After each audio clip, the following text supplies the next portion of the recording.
जन्मान्यस्येतोन वयादित्रदशार्थेष्व विज्ञास्पराट तेने ब्रह्महृदाच दिग्वै मुह्यन्ति यत्सूरया तेजो वारि हृदां यथा विद्महे यत्र त्रिसर्गो मुषा धाम्ना स्वेन सदा सदा निरस्तकुक्कं सत्यं परम धीमहि सत्यं परम धीमहि।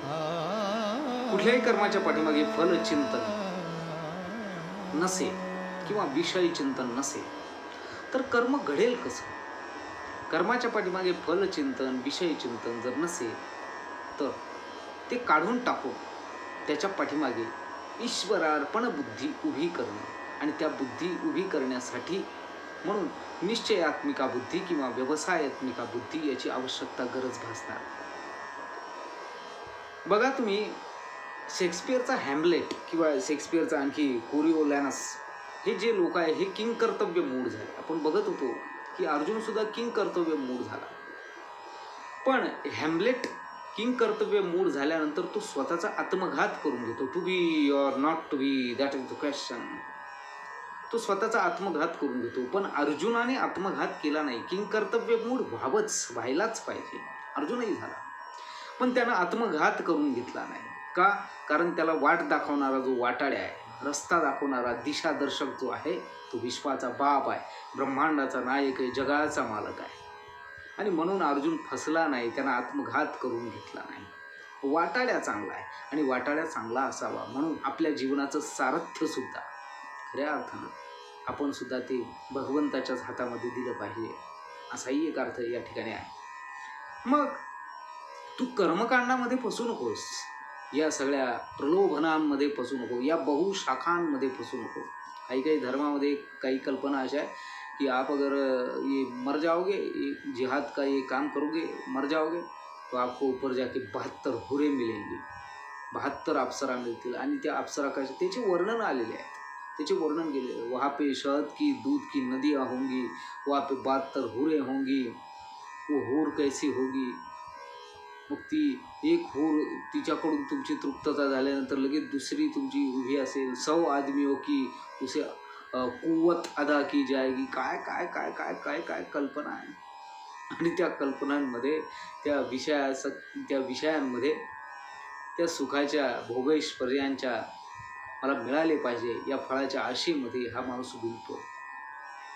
कुठलाही कर्म करताना त्याच्या पाठीमागे आशा आणि आग्रह, फळ मिळावं ही आशा आणि ते मिळालंच पाहिजे हा आग्रह। आशा आणि आग्रह या दोनही गोष्टी कर्माच्या पाठीमागून काढून टाकायच्या आणि तरीही त्या व्यक्तीला कर्मप्रवण ठेवायचं, याला म्हणतात व्यवसायात्मिका बुद्धी। त्याला आशाही काढून टाकायची आहे, त्याला आग्रहही काढून टाकायचा आहे कर्माच्या पाठीमागे, आणि तरी सुद्धा कर्मप्रवण तो असला पाहिजे, तो कर्तव्य तत्पर असला पाहिजे। मग आशा निघाली, आशा काढून टाकल्यानंतर आग्रही निघाला, मिटला, मग कर्म कसा करेल, कुणासाठी करेल, कुणासाठी करेल, ईश्वरासाठी कर। हीच तर गोष्ट भगवंत पटवून देण्याचा प्रयत्न करतात। पहिल्यांदा येते हो, साम्यवादी जे लोक म्हणतात ना की किंग कर्तव्य मूड होतो काय, शक्तीनुसार काम आणि गरजेनुसार दाम। गोष्ट खरी आहे तुमची, शक्तीनुसार काम गरजेनुसार दाम, पण त्याच्यासाठी पहिल्यांदा त्या काम करण्यासाठीची जी प्रेरणा आहे ती काय? प्रश्न तर कर्म प्रेरणेचा येतोच ना, आणि कर्म प्रवृत्त होण्याच्या आधी माणूस किंग कर्तव्य मूड होतोच ना। किंग कर्तव्य मूढता ही एक अवस्था आहे आणि ती असली पाहिजे। आमचा मिल असं म्हणतो, I shall be dissatisfied Socrates than and satisfied pig. संतुष्ट डुकरापेक्षा असंतुष्ट सॉक्रेटिस होणं परवडेल। I shall be dissatisfied Socrates.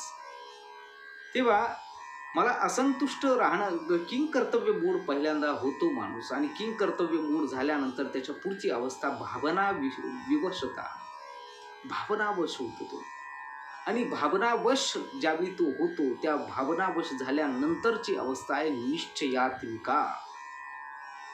मग सुख असेल, दुःख असेल, मान असेल, अपमान असेल, या सगळ्या गोष्टींचा, घटनांचा, आघात प्रत्याघातांचा, या सगळ्या घडणाऱ्या ज्या गोष्टी तुझ्या बाबतीतच्या त्याचा मनावर परिणाम होतो। मन कसं आहे, मन संकल्प विकल्प त्याच्यामध्ये उभे राहतात, मन वढाय वढाय त्याला ठाई ठाई वाटा. मनाचं कसं आहे माहिती आहे, आणि इच्छांचं आणि मनाचं हे असं नातं आहे की जी अपूर्ण आहे ती इच्छा, ती पूर्ण करण्याची इच्छा, जे मिळालं नाहीये ते मिळवण्याची इच्छा, आणि जे मिळालंय त्याची पुनरावृत्ती करण्याची इच्छा. समोसा एकदा खाल्लाय, चव आवडली, चव ओठावर आहे, मग ती आवडली ना, परत कुठे गेल्यानंतर पुन्हा एकदा आम्हाला समोसा खायचा आहे.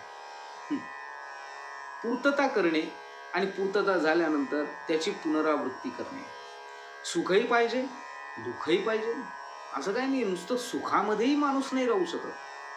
बघा तुम्ही, बंगल्यातच राहणारा माणूस, बंगल्यातच राहणारा माणूस, बंगल्यातच राहणारा माणूस, मुंबईला राहणारे माणसं बघा ना तुम्ही उदाहरण. काय मुंबईमध्ये आधी भौतिक सुखांची रेलचल सगळ्या याच्यात, पण कधीतरी एक दिवस असं येऊन त्याला यार मस्त कुठेतरी आदिवासी भागात जावं, एखाद दिवस 2 दिवस राहावं, त्याला तसं राहावंच वाटतं. सुख आहे, सगळ्या गोष्टी आहे, पण त्याला त्यातून थोडंसं दुःख पाहिजे, थोडंसं उणीव पाहिजे, थोडी कमतरता पाहिजे.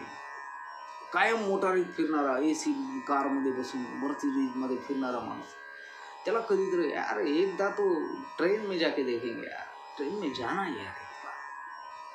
म्हणतात असं की राजीव गांधी एकदा जिलेबी खाण्याची इच्छा झाली होती, आणि जिलेबी खाण्यासाठी म्हणून राजीव गांधी एवढं सगळं ताफा थांबून रोडच्या कडेला असणाऱ्या जिलेबीचं जे हॉटेल आहे तिथे थांबले होते. ते सुखही पाहिजे, दुःख, हे विचित्र आहे मन, संकल्प विकल्प याच्यामध्ये काय काय उभं राहतं. तेव्हा हे मन फार अवघड आहे, त्याला जाणणं, त्याचा थांग लागणं अवघड.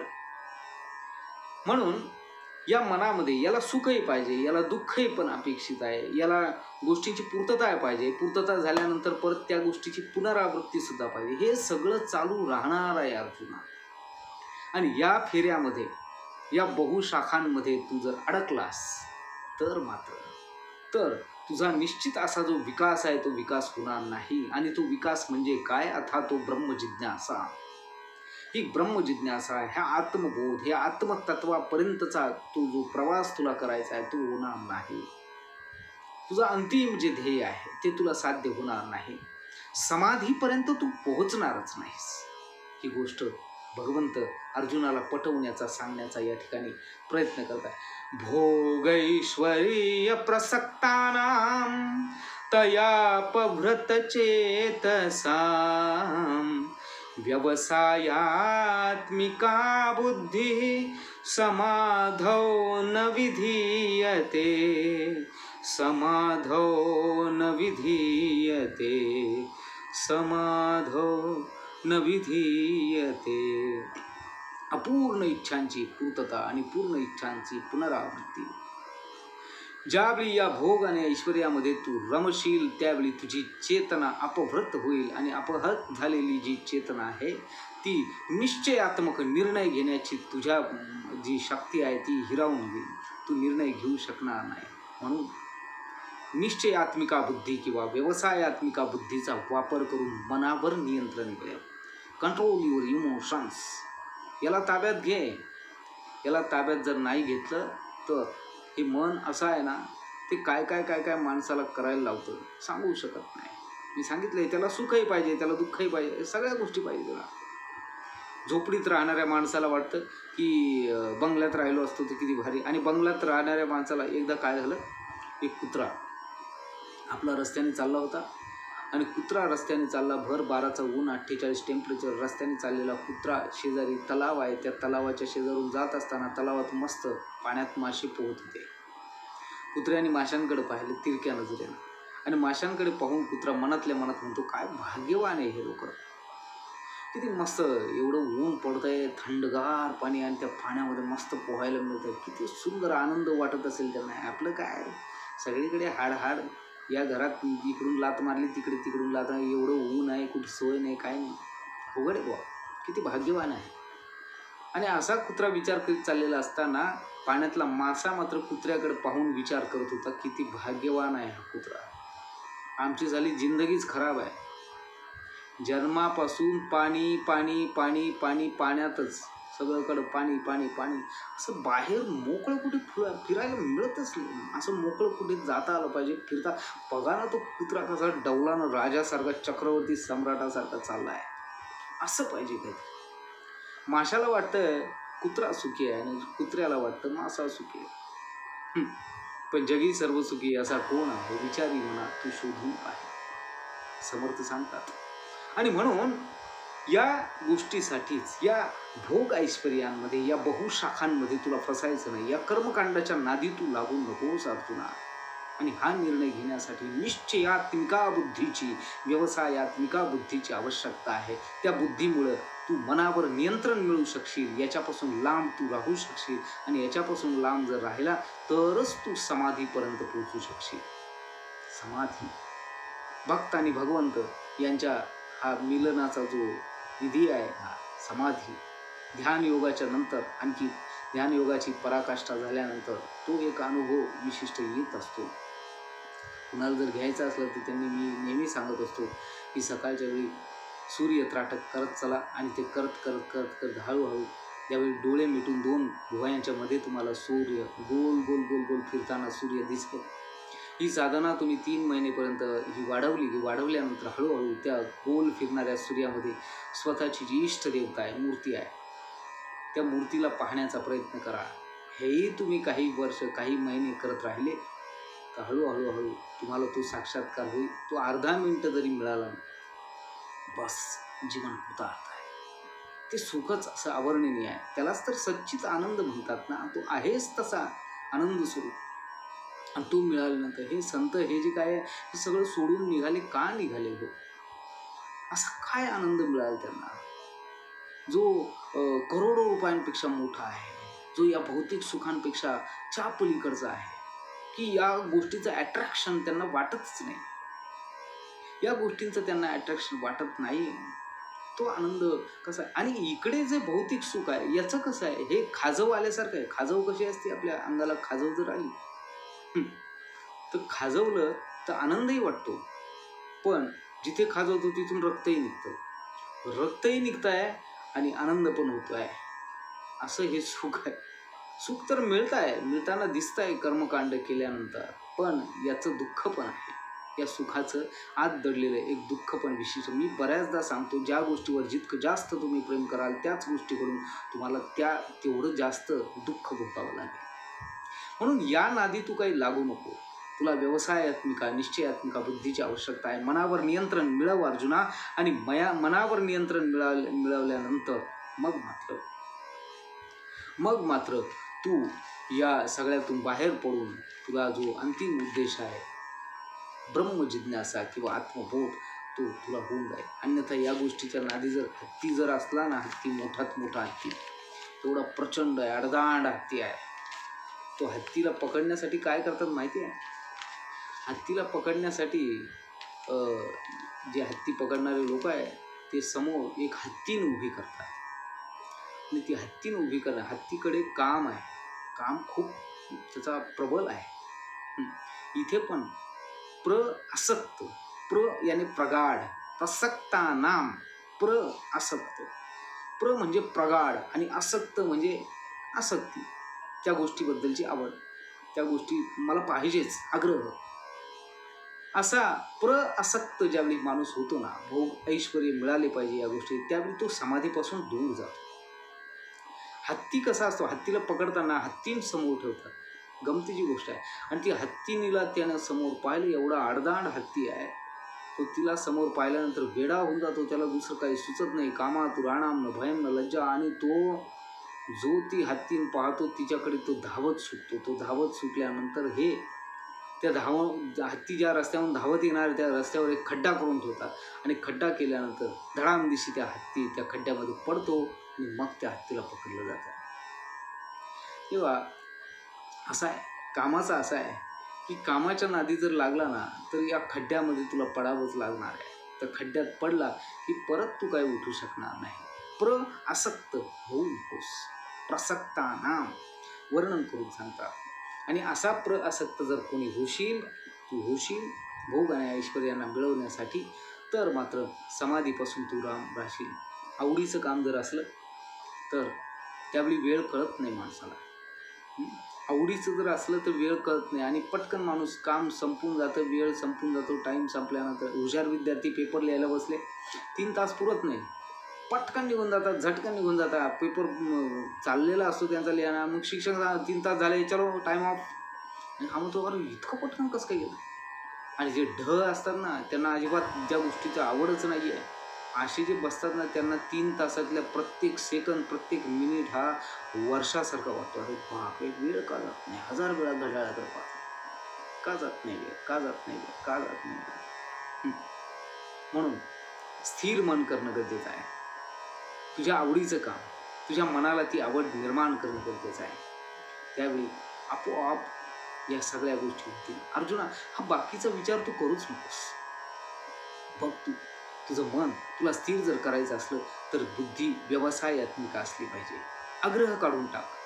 आग्रह काढल्यानंतर आशा सोडून दे. फळाची आशा नको आहे. आशा पण नाही, आग्रह पण नाही, आणि तरी तुला कार्यप्रवण राहायचं आहे. कार्यप्रवण राहण्यासाठी प्रेरणा आवश्यक आहे. ती प्रेरणा कोणती असू शकते किंवा कोणती असेल, ती प्रेरणा एकच. कोणती? ईश्वरार्पण बुद्धी. मला ईश्वरासाठी काम करायचं आहे, मला त्याच्यासाठी काम करायचं आहे, मला त्याला मिळवायचं आहे. या गोष्टीसाठी तू काम कर. अर्जुना, पुढे प्रश्न हाच आहे. कृतज्ञता, आदर किंवा स्नेह काय त्याच्यापुढे, किंवा क्षात्रधर्म काय करू? To be or not to be. मी आदर, कृतज्ञता हे समोर जे उभे आहे यांच्याबद्दलचा आदर व्यक्त करू. मोठ्यांना रिस्पेक्ट देणं हाही धर्म आहे. आणि युद्धाच्या मैदानावर उभं राहिल्यानंतर क्षत्रियानं हातामध्ये धनुष्य असल्यानंतर समोरच्या अतिथ्यांना ठार मारणं हाही क्षात्र धर्म आहे. करू काय? अशा वेळी गरज पडते व्यवसायात्मिका बुद्धीची. तुला तुझं आत्मकल्याण जर साधून घ्यायचं असेल अर्जुना, तर अशी बुद्धी उभी राहणं गरजेचं आहे. असा बुद्धियोग उभं राहणं गरजेचं आहे. आणि तो बुद्धियोग ज्यावेळी उभा राहील त्यावेळीच तू समाधीचा आनंद घेऊ शकशील. ईश्वर काय आहे किंवा आत्मबोध जो आहे तो तुला घडू शकतो, अन्यथा नाही. माऊली वर्णन करतात, जेथन संचरे पुण्य पाप, जे सूक्ष्म अति निष्कंप, गुणत्रयादी लेपन लगती जेथ, न लगती जेथ. मग तू बाकीचा विचार करू नको. एर ते दुर्मती जे बहुधा असे विकरती, तेथ निरंतर रमती अविवेकीये. तेव्हा या दुर्गती किंवा दुर्मती, याच्या दुर्मतीमध्ये तू रमू नकोस आणि व्यवसायात्मिका बुद्धीचा वापर करून मनावर नियंत्रण मिळव. ते नियंत्रण जर मिळवलं तर निश्चितपणे तुला यश प्राप्त होणार आहे अर्जुना. आणि जे लोक या भोग ऐश्वर्याच्या नादी लागून फसतात, ते फसलेले लोक जे आहे, आसक्त असणारे जे लोक आहेत, ते मात्र समाधीला प्राप्त करू शकणार नाही. या ठिकाणी थांबू. माझ्या चॅनलला लाईक करा, शेअर करा, सबस्क्राईब करा आणि बेल आयकॉन दाबायला अजिबातही विसरू नका. रामकृष्ण हरी मंडळी.